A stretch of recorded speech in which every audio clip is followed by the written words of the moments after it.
Halo, selamat siang. Selamat siang.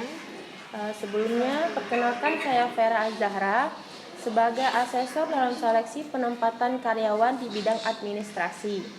Sebelumnya, Anda bisa memperkenalkan diri Anda terlebih dahulu sebelum wawancara ini dimulai. Baiklah, perkenalkan nama saya Fajrina Mazaya. Saya adalah salah satu lulusan dari kampus UIN Raden Fatah Palembang, prodi akuntansi di Fakultas Ekonomi dan Bisnis. Oke. Jadi di sini saya akan mewawancara Anda ya untuk penempatan karyawan. Sebelumnya, apakah Anda udah bersedia? Iya, saya bersedia. Oke. Kita mulai ya wawancaranya. Oke, pertanyaan pertama. Apa yang membuat Anda menjadi tertarik dengan perusahaan ini? Saya tertarik dengan perusahaan ini karena awalnya tentunya saya mencari tahu bahwa perusahaan ini memiliki value-nya atau nilai yang sesuai dengan kepribadian saya. Makanya saya melamar kemari. Oke. Tanggung jawab apa yang Anda anggap penting dalam pekerjaan ini? Tentunya tugas-tugas yang diberikan oleh atasan harus saya jaga dengan integritas. Ya. Tantangan apa yang Anda cari dalam pekerjaan? Mungkin tugas-tugas yang bisa membuat saya naik pangkat misalnya. Oke. Sebutkan 2 hal yang memotivasi Anda dalam bekerja. Yang pertama tentunya uang. Saya bekerja tentunya untuk mencari mengais rezeki. Yang kedua pengalaman yang bisa saya dapatkan dari lingkungan kerja. Oke. Apa yang dapat memotivasi Anda dalam kehidupan pribadi Anda?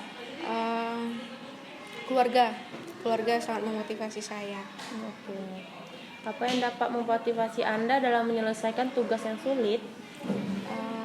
Mungkin manajemen waktu yang diberikan oleh atasan.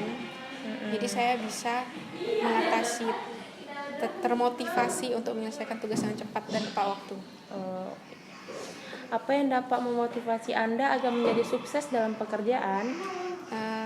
Mungkin lingkungan sosial. Saya melihat orang itu sudah punya gaji yang besar, itu memotivasi saya sekali untuk mencari uang. Oke. Apa alasan Anda keluar dari perusahaan sebelumnya?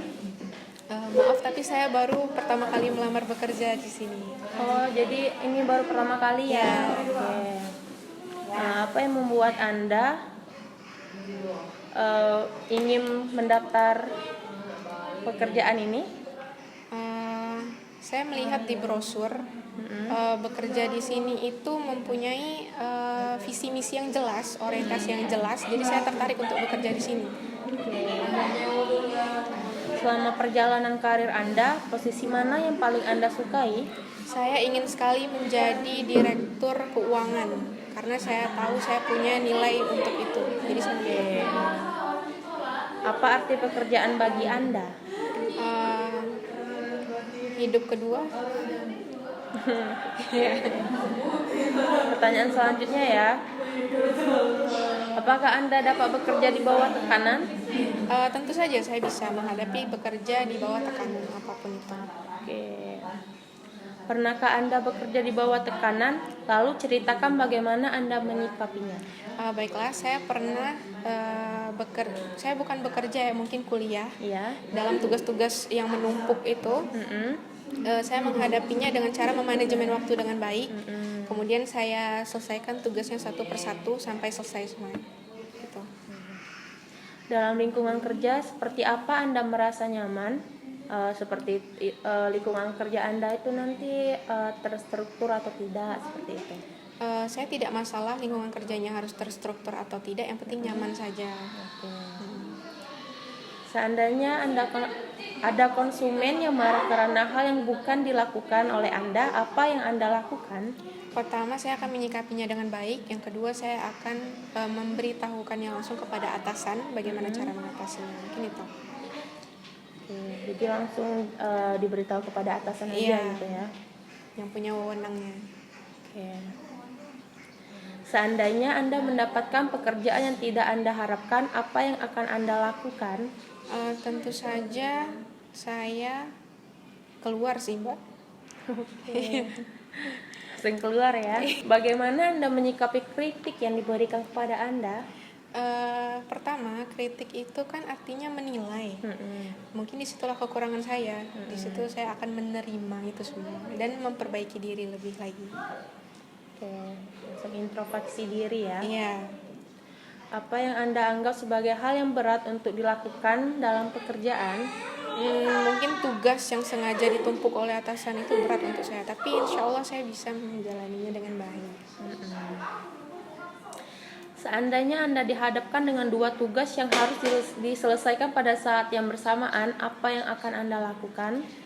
Lihat dulu mana prioritas yang dibutuhkan. Kalau tugas A lebih dibutuhkan, tentunya saya akan lebih fokus kepada tugas A, baru di tugas B. Gimana kalau dua-duanya itu sama-sama dibutuhkan? Sama-sama dibutuhkan, tentunya saya mencari yang lebih mudah untuk dikerjakan lebih dulu. Jadi dikerjakan semua ya. Iya. Masalah terbesar apa yang pernah Anda hadapi? Lalu bagaimana Anda mengatasinya? Sampai sekarang saya belum pernah mengalami masalah yang sebesar itu. Kalaupun ada, pasti saya bisa mengatasinya dengan baik. Cara mengatasinya, Anda itu ngapain gitu? Dalam aspek apa dulu, Ibu? Ini dalam aspek apapun. Misalnya dalam tugas ya. Iya, tugas selama kuliah gitu. Iya, tugas. Saya mengatasinya dengan cara memanajemen waktu. Saya pilih dulu tugas yang lebih mudah untuk dikerjakan, baru saya harus fokus di satu tugas, baru ke yang lain. Seandainya Anda pengalihan tanggung jawab pada pekerjaan yang Anda pegang, bagaimana Anda menyikapinya? Saya akan pasrah. Iya, saya bilang ke atasan tidak apa-apa. Baik, pertanyaan selanjutnya adalah bagaimana cara Anda untuk menjalin komunikasi dengan rekan kerja dan juga customer? Pertama, saya akan menerapkan keterbukaan, kejujuran dalam komunikasi. Yang kedua, itu saya akan membuat suasana jauh lebih menyenangkan agar customer atau teman lingkungan kerja saya menjadi nyaman. Mungkin itu. Pertanyaan selanjutnya adalah bagaimana Anda menjaga komunikasi agar efektif? Membuat suasana menjadi lebih nyaman supaya lawan bicara saya juga mau fokus untuk itu. Lalu bagaimana Anda menangani konflik komunikasi di tempat kerja? Saya akan mendengarkan lawan bicara saya, apa yang menjadi masalah, kemudian dikomunikasikan secara terbuka dan juga jujur. Itu saja? Itu saja. Baik, pertanyaan selanjutnya adalah apa strategi Anda dalam berkomunikasi dengan rekan kerja yang memiliki gaya kerja yang berbeda? Saya akan mendalami dulu gaya kerja yang berbeda yang dimaksud itu seperti apa. Baru saya akan menjalin komunikasi. Pertanyaan selanjutnya adalah nomor 5 kali ini. Bagaimana Anda memastikan bahwa pesan yang Anda sampaikan dapat dipahami oleh berbagai tingkatan dan latar belakang seseorang? Pertama, cara saya memastikan yaitu dari respon lawan bicara saya. Kalau dia mengerti, artinya pesan saya tersampaikan. Seperti itu. Lalu pertanyaan selanjutnya adalah bagaimana Anda mengatasi kesalahpahaman dalam komunikasi? Pertama, saya akan mendengarkan dulu bagaimana pendapat atau gagasan yang dipunya oleh lawan bicara saya. Kemudian saya akan menengahi apa yang menjadi masalah bagi kami berdua. Seperti itu. Lalu bagaimana Anda menjaga kerahasiaan informasi yang Anda dapatkan? Ya, saya tidak akan berbicara apapun kalau sudah rahasia. Gitu, Mbak. Bagaimana kemampuan komunikasi Anda dalam sehari-hari? Kemampuan komunikasi saya dalam sehari-hari terbilang cukup baik. Saya bisa mendengarkan orang, saya punya kemampuan mendengarkan orang dengan baik. Lalu berikan contoh cara Anda menyampaikan informasi dengan jelas. Dengan cara bicara yang jelas. Apakah Anda memiliki cara sendiri untuk mencatat dan menghitung dengan efektif? Iya, yang pertama kalau untuk mencatat, saya mencatat di notebook, di laptop atau di handphone. Kemudian untuk menghitung, saya menggunakan kalkulator atau beberapa aplikasi lain. Oke. Jika terjadi adanya kesalahan dalam pencatatan, bagaimana Anda mengatasinya?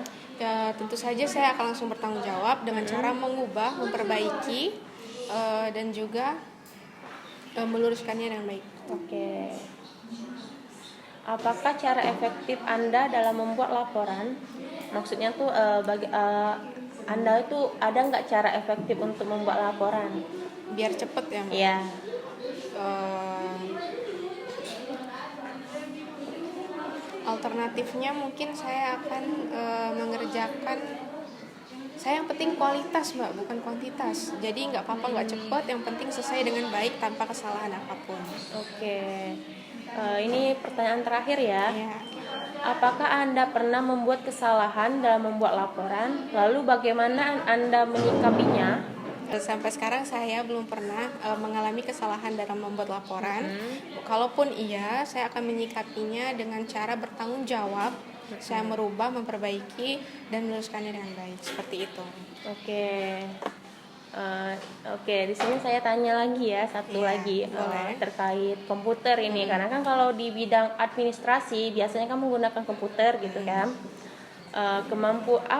Apakah Anda punya kemampuan menggunakan komputer dan aplikasi seperti Microsoft Office Word?